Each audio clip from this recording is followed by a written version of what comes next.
Ele nasceu na Itália. Ainda jovem, veio para Goiás. Ao longo da vida, soube conciliar a vocação religiosa com o dom artístico. É o criador de alguns dos afrescos mais tradicionais de Goiânia. Para a crítica, é um dos introdutores da arte moderna no centro-oeste brasileiro. O personagem desta edição do TBC Memória é Frei Nazareno Confalone. E para falar sobre a vida e obra de Confalone, convidamos o biógrafo dele, o gestor cultural, escritor e documentarista Px da Silveira. Ele que é autor do livro Conhecer Confalone.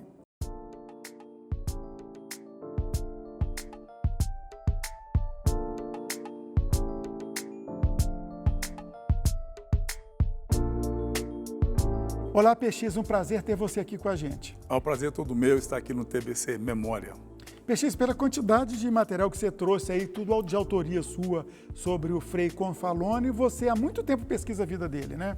Sim, desde a década de 1980, eu tenho pesquisado a vida e a obra de Frei Confalone. Tudo começou com uma pequena exposição que eu fiz na galeria, eu tinha a Multiarte Galeria, e dentro da programação daquele ano, eu fui fazer uma exposição do Confalone, que eu sabia, né, que tinha sido um pintor muito importante aqui na formação, inclusive, de outras gerações, né?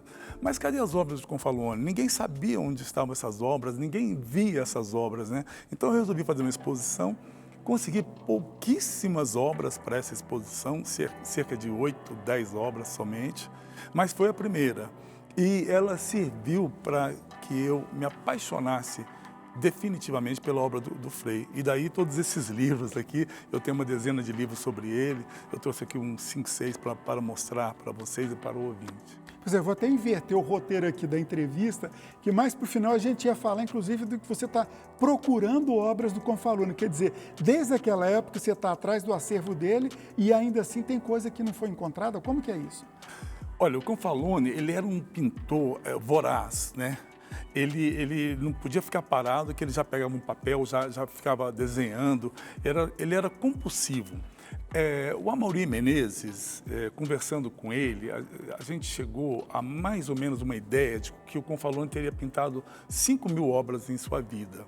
Né, no tempo. Na fase italiana e fase brasileira? Na fase italiana e brasileira, mas sobretudo na brasileira, porque lá na Itália ele ainda não tinha se dedicado à pintura como ele se dedicou aqui, a partir dos seus 33 anos de idade, né, quando ele veio para cá em 1950.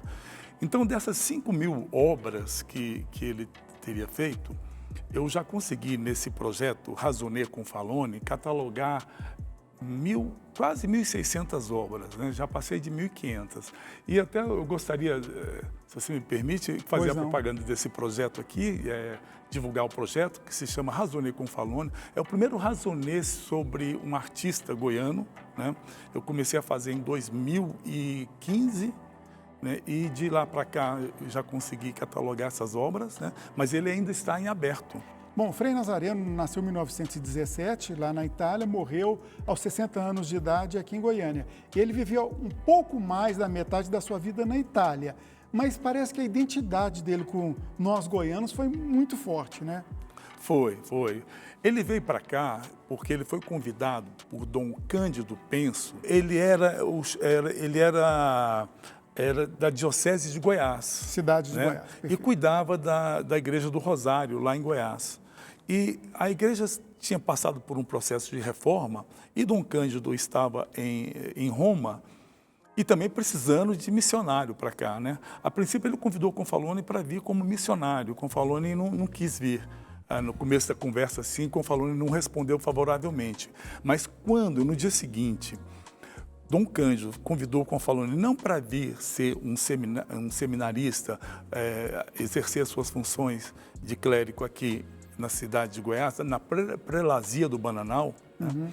Mas não para ser um clérigo, mas para afrescar a Igreja do Rosário, que tinha sido reformada. Ou seja, pintar, né? Ele topou na hora, né? Agora, a diferença de pintura e afresco é que o afresco ele é feito com a massa fresca ainda da parede, né? de maneira que a tinta fique impregnada. E isso faz com que a qualidade da obra se estenda por anos e anos a fio. A pintura, ela é superficial. E ainda está lá esse afresco em Goiás? Está ali os 15 afrescos do Rosário, dos Mistérios do Rosário, né? São 15 obras magníficas que o Confalone começou a fazer em 1950 e só foi terminar em 1959.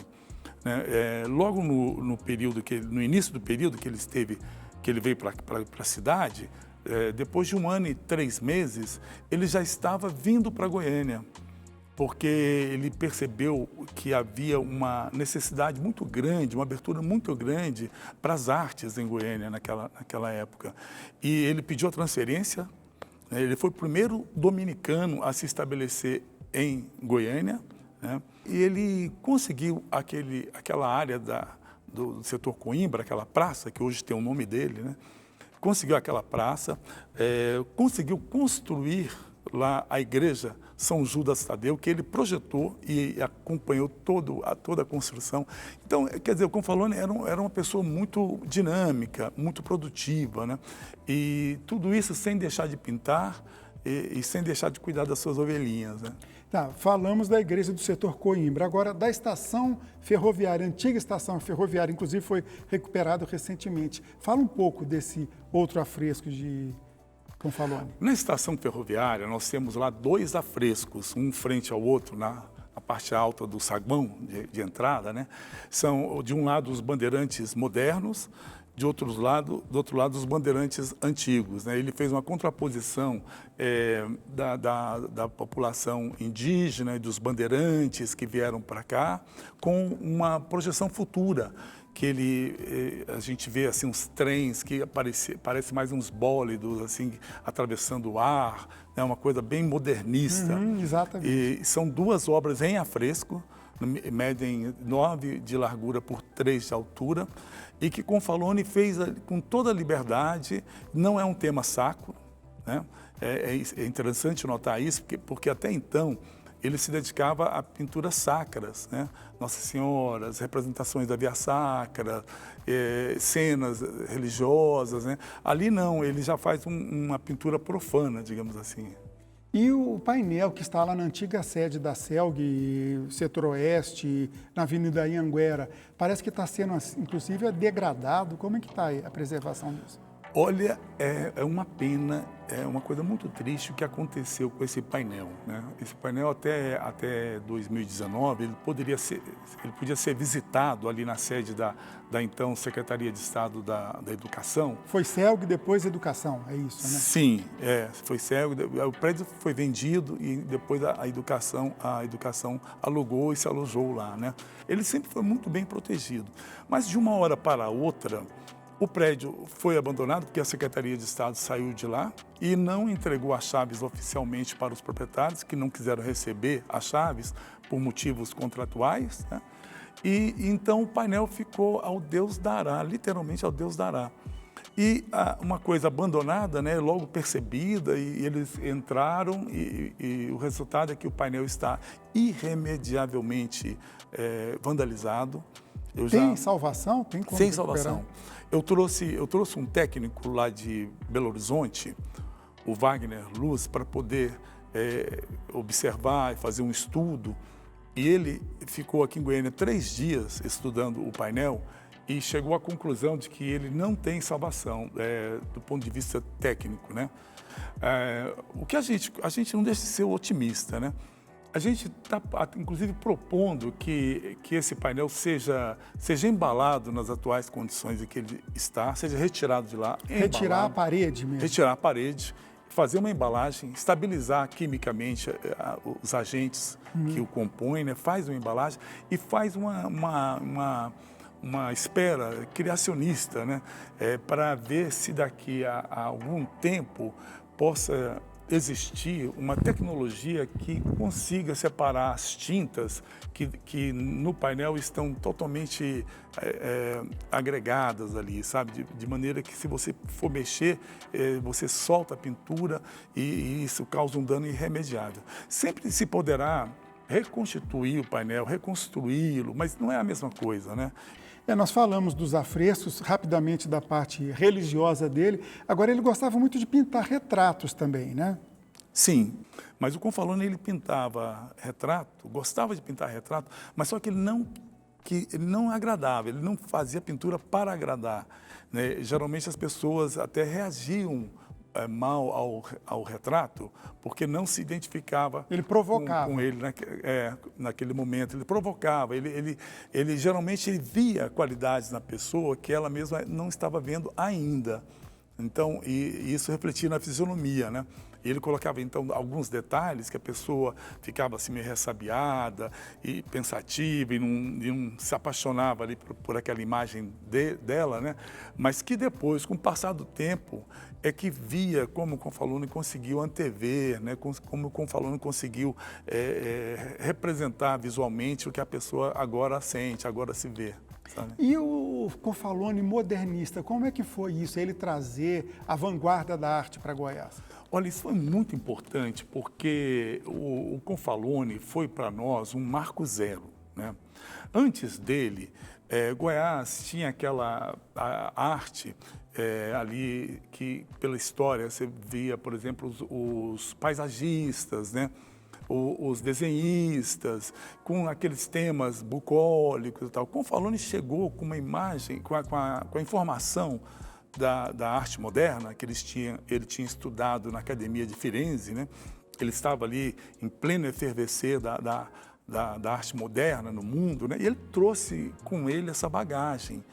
Então, o fato do Confalone ter chegado em 1950 adiantou o relógio da nossa evolução cultural nas artes, sabe? E outra coisa, fez com que a gente não fosse mais bebê da influência de Rio e São Paulo, mas sim diretamente lá da Europa, porque Rio e São Paulo bebiam da Europa, né? Se miravam e aprendiam da Europa, assimilavam coisas da Europa que depois vinha para cá, quer dizer, já de segunda mão. Com o Confalone a gente foi beber na fonte. Interessante. Uma coisa curiosa da vida de Frei Nazareno Confalone, que nem todo mundo tem conhecimento disso, mas diz que ele era atleticano roxo, fanático, né? Torcia para o Atlético. O que você já pesquisou sobre isso? Verdade, verdade. Confalone era apaixonado pelo Atlético, até o ponto de até não poder ver alguns jogos que ele ficava, o coração dele não aguentava, ele tinha que sair. E aí ele tinha uma total simbiose com o time, que depois das vitórias, consta que o Atlético ia para a igreja agradecer em missa que o Confalone celebrava, né? Mas ele ia para o boteco também beber. Nós temos até uma foto aí dele comemorando a vitória do Atlético. Verdade, verdade. Ele não se furtava de comemorar com o time dele, né? E muito menos de tomar uma cervejinha ou um bom vinho, né? O Confalone era um bom vivant, ele gostava de vinho acompanhando refeições e depois ele cantava, ele era um contralto. Olha que interessante. Ele tinha uma voz assim que encantava as pessoas, sabe? Sempre. PX, para encerrar, já que nós estamos nessa conversa meio profana, meio sacra de Confalone, uma última pergunta. Você acha que ele era mais religioso ou mais artista? Olha, a pergunta é muito boa, né? E eu não consigo respondê-la. Apenas eu vou te falar o seguinte: o Confalone, ele seguiu a via pulchritudinis. Repete aí, soletra. A via pulchritudinis, que é aquela via em que você chega a Deus através da beleza, né? Ele caminhou por essa via, a via da pulchritudinis. Através da beleza, da sedução da beleza, do poder da arte, ele faz a pessoa enxergar a Deus, né? Então, te respondendo, ele nunca deixou de ser religioso como sendo artista e nunca deixou de ser artista sendo religioso. Está respondido. PX, muito obrigado, foi um prazer ter você aqui com a gente. Obrigado, eu que agradeço a oportunidade, falar de Confalone é sempre um grande prazer. TBC Memória, ajudando a preservar a história de Goiás.